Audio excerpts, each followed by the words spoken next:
சற்று முன் கிடைக்கப்பெற்ற மிக மிக முக்கியமான செய்தி ஒன்று வெளியாகி உள்ளது.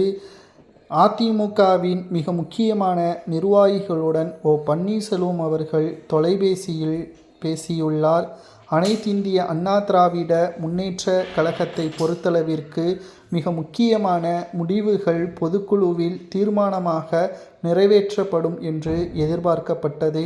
ஆனால் அதிமுக பொதுக்குழுவில் எடுக்கப்பட்ட 16 தீர்மானங்களும் அதிமுகவின் வளர்ச்சிக்கோ அல்லது தொண்டர்களது மன திருப்தியோ அடையும் விதமாக எதுவும் கிடையாது. அனைத்து முழு அதிகாரமும் எடப்பாடிக்குத்தான் இருப்பதாக பொதுக்குழு முடிவு வெளியிடப்பட்டது. இதனால் கடும் கோபமடைந்த அதிமுகவின் நிர்வாகிகள் வருகின்ற சட்டசபை தேர்தலில் அதிமுக தோல்வி அடைய வேண்டும் என்று நினைத்துதான் இந்த பொதுக்குழுவை நடத்தியுள்ளீர்களா என்று கடுமையான கோபத்துடனும் பேசியுள்ளனர்.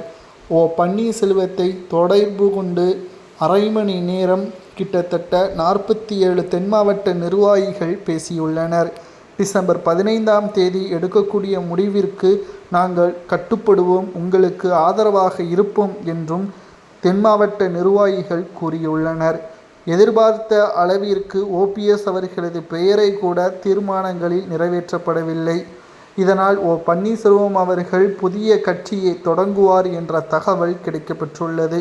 சமீபத்தில் புதிய கட்சியை தொடங்குவதாக அவர் எந்த ஒரு அறிவிப்பும் வெளியாகவில்லை. ஆனால் நாம் உறுதியாக கூற முடியும், சுயேட்சையாக அவர் களத்தில் இறங்கினால் தென் மாவட்டங்கள் முழுவதும் பாதுகாக்க முடியாது. ஆகையால் புதிய கட்சியை தொடங்கி கூட்டணியை வைப்பார். அதுவும் அதிமுகவின் கூட்டணிக்கு எதிராகவே இருப்பார், திமுகவின் கூட்டணிக்கு எதிராகவே இருப்பார், தமிழக வெற்றிக் கழகத்தின் கூட்டணியை உறுதி செய்வார் என்ற தகவலும் அரசியல் வட்டாரத்திலிருந்து நமக்கு கிடைக்கப்பெற்றுள்ளது. இப்பொழுது கேட்கக்கூடிய அதிமுகவின் தொண்டர்களது கேள்வி ஒன்றே ஒன்றுதான். 500-300 ஓட்டுகளில் அதிமுக தோல்வியடைந்தால் என்ன செய்வது?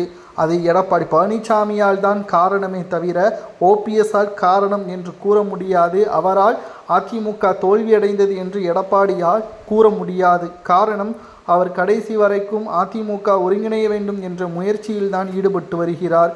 எடப்பாடியும் அவரது ஆதரவாளர்களும் தான் கட்சியிலிருந்து நீக்கப்பட்டவர்களை மீண்டும் இணைக்க முடியாது என்று சுயநலமாக செயல்பட்டு வருகிறார்கள்.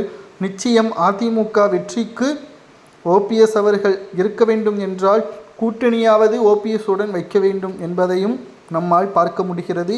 தென் மாவட்ட நிர்வாகிகள் OPSற்கு முழு ஆதரவு இருக்கிறது என்று தொலைபேசியில் பேசியது சரியா தவறா என்பதை உண்மையான தொண்டர்கள்